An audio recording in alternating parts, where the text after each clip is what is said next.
أنت نور من ربي يا محمد. Assalamualaikum warahmatullahi wabarakatuh.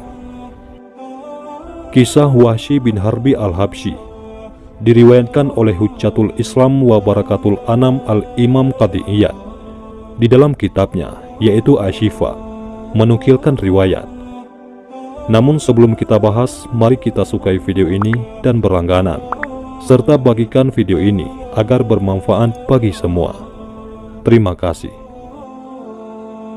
Wahsy bin Harbi al-Habsyi, yaitu seorang budak berkulit hitam asal Habasyah, yakni Ethiopia.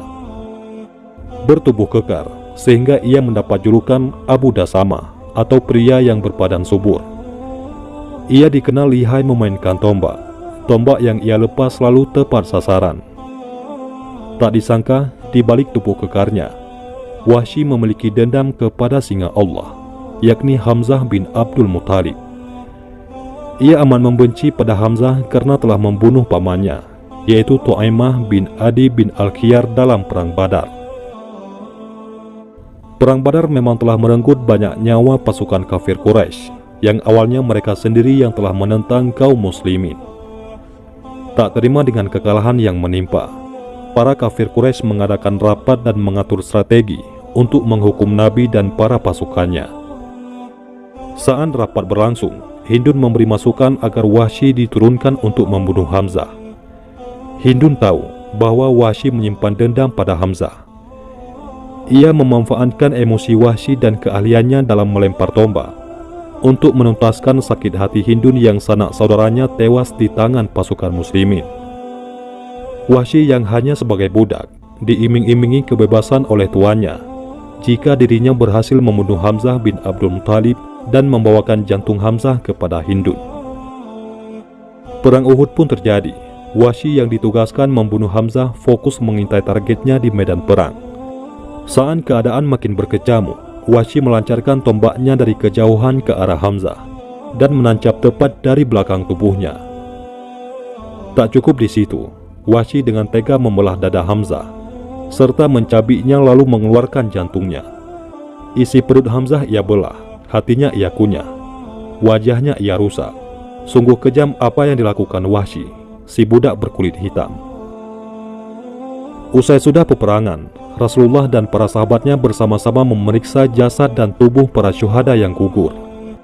Sejenak beliau berhenti, menyaksikan dan membisu seraya air mata menetes di kedua belah pipinya. Tidak sedikit pun terlintas di benaknya bahwa moral bangsa Arab telah merosot sedemikian rupa, hingga dengan teganya berbuat keji dan kejam terhadap jasad Hamzah. Dengan keji mereka telah merusak jasad dan merobek dada Sayyidina Hamzah dan mengambil hatinya. Seusai perang Uhud, Wahsy kembali ke Mekah. Sesuai perjanjian yang telah disepakati, dia dibebaskan oleh tuannya, yakni Jubair bin Mut'im. Kebebasan dirinya dari perbudakan tak menjadikan jiwanya turut bebas. Ia dilanda gelisah yang berkepanjangan saat semakin banyaknya penduduk Mekah, Madinah, dan Taif berbondong-bondong masuk Islam. Wahsy dilanda ketakutan. Ia merasa dirinya semakin dikepung. Tak ada tempat baginya untuk melarikan diri.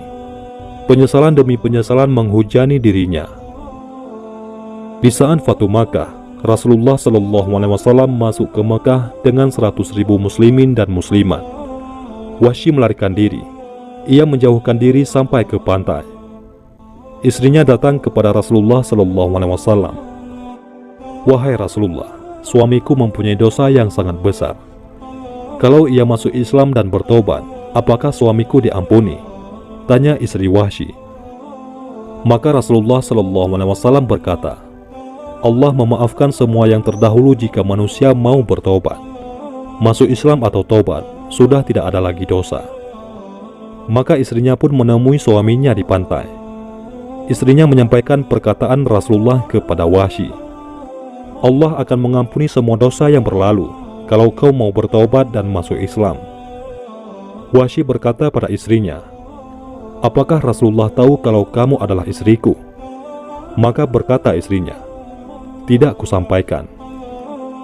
"Katakanlah kepada Rasulullah, mustahil aku diampuni. kata Wahsy kepada istrinya. Maka istrinya balik lagi kepada Rasulullah SAW. Ya Rasulullah, apakah betul semua dosa akan diampuni?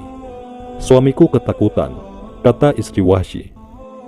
Rasulullah SAW berkata, sudah kusampaikan beberapa waktu yang lalu, Allah memaafkan apa-apa yang terdahulu.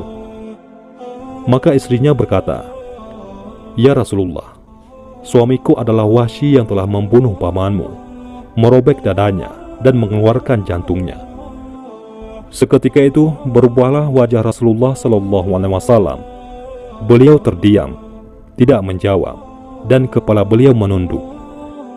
Maka seketika itu pula turunlah ayat, katakanlah, wahai hamba-hambaku yang telah melampaui batas dalam berbuat dosa, jangan berputus asa dari kasih sayang Allah. Sungguh Allah Maha mengampuni semua dosa, dan sungguh Allah Maha Pengampun dan berkasih sayang. Quran Surat Az-Zumar ayat 53. Rasulullah menyampaikannya kepada para sahabat dan kepada istri Wahsy, dan sang istri menyampaikannya kepada suaminya. Wahsy pun menemui Rasulullah dan mengucap 2 kalimat syahadat di hadapan Rasulullah. Asyhadu an la ilaha illallah wa asyhadu anna Muhammadar Rasulullah. Berkatalah Rasulullah SAW, kau Wahsy yang telah membunuh pamanku, Hamzah bin Abdul Muthalib. Benar ya Rasulullah, aku telah berbuat ini dan itu, jawab Wahsy. Rasulullah kembali berkata, ku maafkan kesalahanmu, namun satu hal, jangan perlihatkan wajahmu lagi di hadapanku setelah ini. Kenapa wahai Rasulullah, bukankah engkau sudah memaafkan aku? Tanya Wahsy dalam keadaan sedih.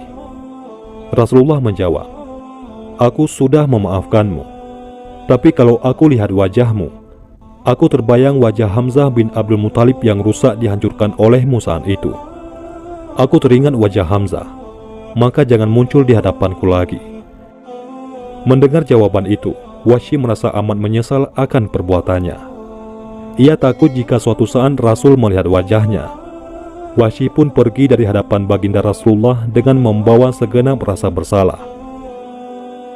Semakin hari hatinya semakin cinta dengan Nabi SAW, dan semakin hari hatinya juga semakin rasa berdosa terhadap baginda atas perbuatannya dahulu.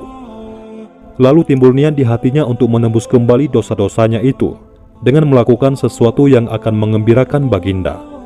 Wahsy bertekad untuk tidak akan pulang lagi ke kota Mekah demi untuk merebut cinta kekasih Allah, yakni Muhammad SAW. Wahsy benar-benar ingin menembus kesalahannya dengan menyebarkan agama Islam.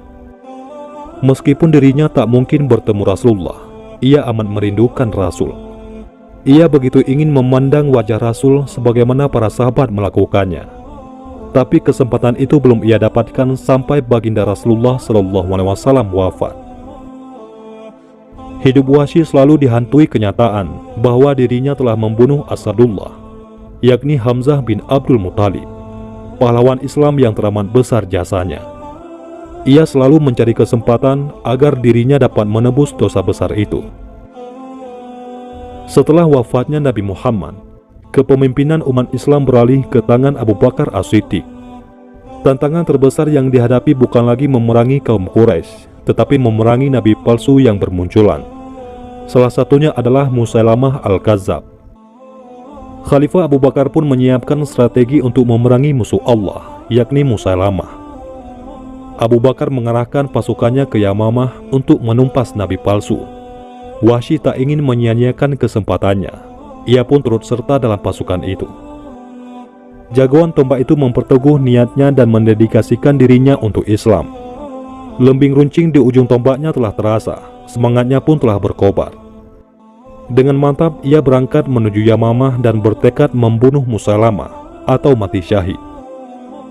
Dalam aksi menumpaskan nabi palsu itu, kaum muslimin berhasil menobrak pertahanan Musailamah dan para pengikutnya. Mereka berbondong-bondong menyerbu markas nabi palsu tersebut. Wahsy melompat ke barisan depan dan mengintai Musailamah.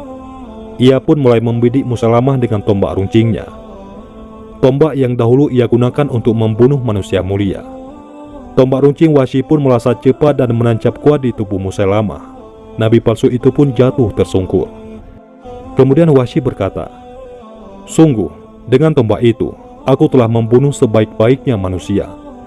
Dan dengan tombak itu pula, aku telah membunuh seburuk-buruknya manusia."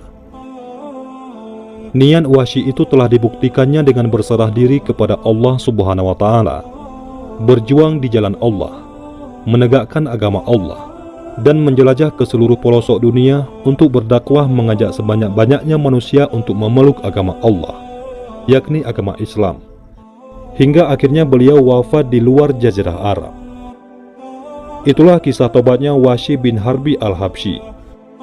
Dari kisah ini dapat diambil kesimpulan bahwa agama Islam adalah agama rahmah, di mana menerima semua orang walaupun telah melakukan dosa yang banyak. Adalah Wahsy yang telah melakukan pembunuhan kepada paman Nabi.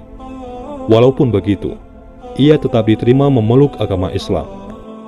Maka agama Islam mengajarkan umatnya untuk menjadi pribadi yang pemaaf, membalas sesuatu yang jahat dengan hal baik, karena dengan begitulah akan tercipta rahmah, yakni kasih sayang bagi semua manusia.